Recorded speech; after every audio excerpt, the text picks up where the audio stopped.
Assalamualaikum warahmatullahi wabarakatuh. Apa kabar anak-anak ibu semuanya? Semoga kalian semua selalu sehat walafiat ya. Nah, pada pertemuan kali ini kita akan membahas masih di bab yang sama, yaitu bab struktur atom. Namun pada submateri yang berbeda ya. Pada kesempatan kali ini kita akan membahas mengenai bilangan kuantum.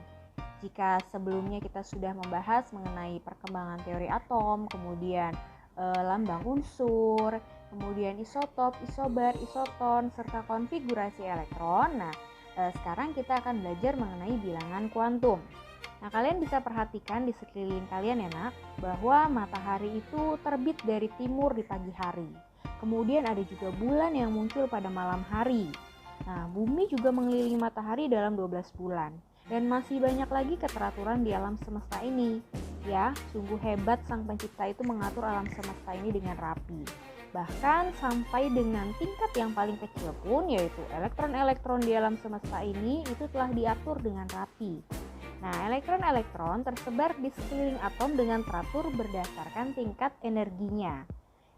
Jadi tingkat energi inilah yang digambarkan dengan bilangan kuantum. Maka apa sih yang dimaksud dengan bilangan kuantum itu? Nah, bilangan kuantum itu merupakan bilangan yang menentukan suatu kedudukan atau posisi dari elektron atom, yang mana posisi elektron atom itu diwakili oleh suatu nilai. Nah, kita ingat kembali ya model atom dari mekanika kuantum. Jadi di situ pada mekanika kuantum terdapat inti atom di bagian tengah, kemudian ada titik-titik ya di situ yang tersebar. Nah, ini merupakan peluang terbesar keberadaan elektron dalam atom atau peluang kebolehjadian ditemukannya elektron ya, atau disebut dengan orbital. Nah, menurut teori mekanika kuantum ini, untuk menyatakan tempat kedudukan elektron itu diperlukan 4 bilangan kuantum. Yang pertama yang akan kita bahas adalah bilangan kuantum utama atau disimbolkan dengan N. Yang kedua, ada bilangan kuantum azimut yang disimbolkan dengan L. Yang ketiga, bilangan kuantum magnetik yang disimbolkan dengan M.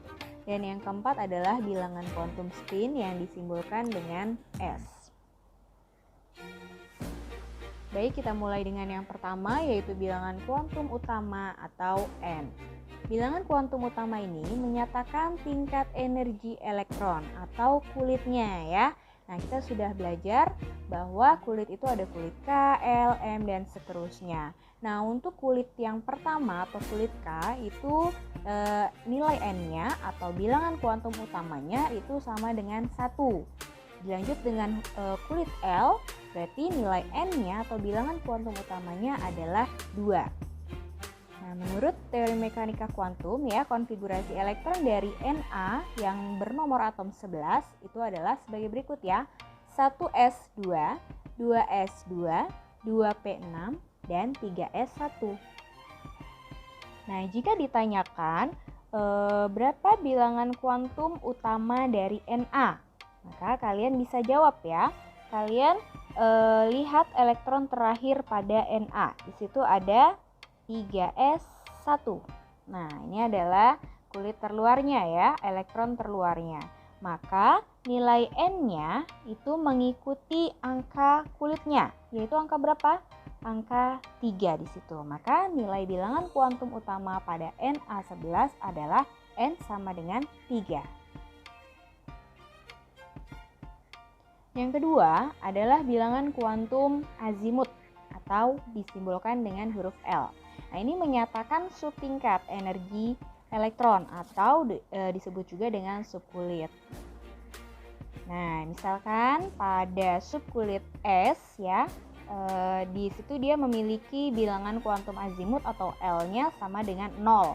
Kemudian pada subkulit P, bilangan kuantum azimut atau L-nya sama dengan 1. Kemudian pada subkulit D, L-nya sama dengan 2, dan pada subkulit F, L-nya sama dengan 3. Kita lihat contoh ya, misalkan kita ditanya bilangan kuantum azimut pada S dengan nomor atom 16 pada elektron terakhirnya. Nah, kita lihat dulu di situ ya, bahwa elektron terakhir pada S ya, jika sudah kita konfigurasikan di sini, itu ada pada 3s2 3p4 ya. Nah, ini ya terluarnya 3p4. Nah, di situ terdapat 3p. Nah, pada subkulit P ini berarti nilai L-nya itu mengikuti ketentuan yang tadi ya. L sama dengan 1. Nah, ini ya.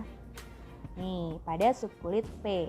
Jika nanti berhentinya pada subkulit S, maka nilai L-nya itu sama dengan 0. Jika berhentinya pada subkulit D, maka nilai L-nya sama dengan 2 dan seterusnya. Kemudian yang ketiga, itu ada bilangan kuantum magnetik atau disimbolkan dengan huruf M. Nah, ini menyatakan orbital. Nah, bisa kita lihat ya. Misalkan pada subkulit S, diagram orbitalnya ya atau bentuk orbitalnya itu digambarkan dengan satu kotak. Ini pada pertemuan sebelumnya sudah kita bahas. Kemudian pada P itu ada 3 kotak, D 5 kotak, dan F ada 7 kotak. Nah, untuk menentukan nilai bilangan kuantum magnetiknya, pada S ini bernilai 0 saja karena hanya ada satu kotak. Kemudian pada P, karena ada 3 kotak ya, ini seperti garis bilangan, jadi di kiri itu -1, di tengah 0, kemudian pada kotak yang kanan itu +1 nilainya. Kemudian pada D, ini dimulai dari -2 sampai dengan +2.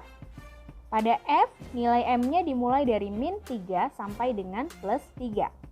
Kita lihat contoh, misalkan ada S dengan nomor atom 16, kita ditanya bagaimana bilangan kuantum magnetik dari S16 ini pada elektron terluarnya.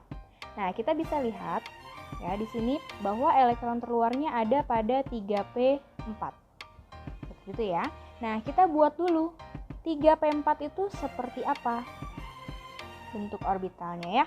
Nah, P itu memiliki kotak sebanyak 3 ya.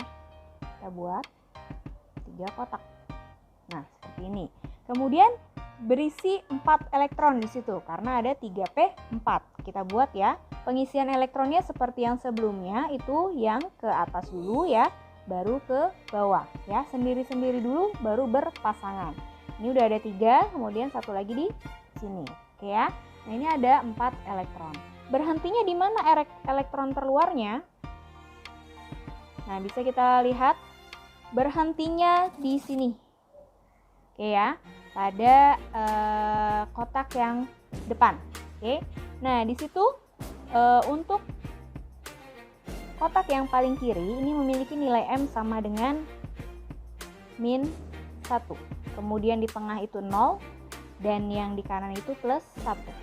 Maka kesimpulannya adalah nilai M-nya itu akan sama dengan -1.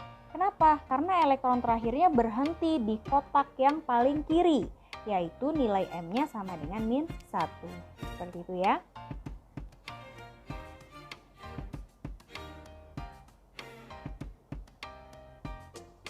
Selanjutnya yang keempat, ini adalah bilangan kuantum spin atau S ya. Nah, ini menyatakan arah putar pada porosnya atau spin. Nah, ini memiliki 2 nilai. S yang pertama yaitu S sama dengan +1/2. Ini jika berhentinya itu elektronnya pada posisi ke atas ya. Kemudian S yang kedua ini jika posisi elektronnya berhenti ke bawah ya, di situ nilai S-nya sama dengan -1/2. Contohnya ya, misalkan pada S dengan nomor atom 16 dan konfigurasinya sudah kita buat seperti ini. Kemudian bilangan kuantum spin pada elektron terluarnya bagaimana? Nah, kita lihat. Di sini berhenti di 3p4 ya. Nah, 3p4 seperti tadi ya, kita buat orbitalnya, diagram orbitalnya. 3p ada 3 kotak ya di sini. Dengan kita isi elektron 4, 1, 2, 3, 4. Nah, elektron yang paling akhir di sini. Nah, di sini ya. Ini elektron yang paling akhir itu berhenti pada posisi ke bawah. Nah, ini menunjukkan bahwa nilai S-nya atau spin-nya itu sama dengan -1/2. Nah, seperti itu ya. Selanjutnya kita lihat contoh bagaimana cara kita mengerjakannya. Tentukan bilangan kuantum dari elektron terakhir pada unsur Fe dengan nomor atom 26. Baik, kita selesaikan ya. Nah, kita pertama-tama harus mengkonfigurasikan terlebih dahulu unsur Fe ini dengan nomor atom 26 ini. Ya, mari kita konfigurasikan mulai dari 1S ya. 1S2, 2S2, 2P6, 3S2, 3P6, 4S2, dan 3D6. Nah, seperti ini ya. Berhentinya pada 3D6. Baik. Nah, kita buatkan diagram orbitalnya. Untuk D ini berarti ada 5 kotak ya. 3, 4, 5. Nah, seperti ini ya. Kemudian kita isi dengan elektron sebanyak 6. 3D6 ya di situ. Berarti kita isi 1, 2, 3, 4, 5, dan 6. Oke, berhentinya di situ. Nah, kemudian kita buatkan M-nya, magnetiknya ya. Kalau D itu berarti dimulai dari min 2, kemudian kotak yang kedua min 1, ini 0, ini plus 1, dan ini plus 2. Baik, kita lanjutkan. Berarti di situ kalau sudah seperti ini, kita buat ya nilai mulai dari N, bilangan kuantumnya. Nah, N-nya itu mengikuti kulit ini ya, kulit yang kita buat yaitu kulit ke-3. Berarti N-nya sama dengan 3. Kemudian nilai L-nya, bilangan kuantum azimutnya. Nah, karena dia berhenti di D, berarti nilainya berapa? Kita mulai dari S ya. Kalau S tadi 0, kemudian P1, maka D itu bernilai 2. Baik. Nah, L-nya sama dengan 2. Kemudian magnetiknya, M-nya. M-nya kita lihat bahwa elektron terakhirnya berhenti di kotak paling kiri tadi ya, yaitu di M sama dengan min 2, maka nilai M-nya adalah min 2. Nah, kemudian S-nya di situ karena berhentinya pada posisi ke bawah, berarti nilai S-nya adalah min setengah. Nah, jadi ini adalah keempat bilangan kuantum dari unsur Fe dengan nomor atom 26. Ya. Nah, seperti itu. Baik anak-anak, seperti itu cara mengerjakan atau menentukan bilangan kuantum. Ya, ada 4 bilangan kuantum tadi dimulai dari bilangan kuantum utama, bilangan kuantum azimut, bilangan kuantum magnetik, dan bilangan kuantum spin. Ya, apabila ada pertanyaan silakan kalian tanyakan di kelas kita yaitu di Google Classroom. Kurang lebihnya mohon maaf. Wassalamualaikum warahmatullahi wabarakatuh.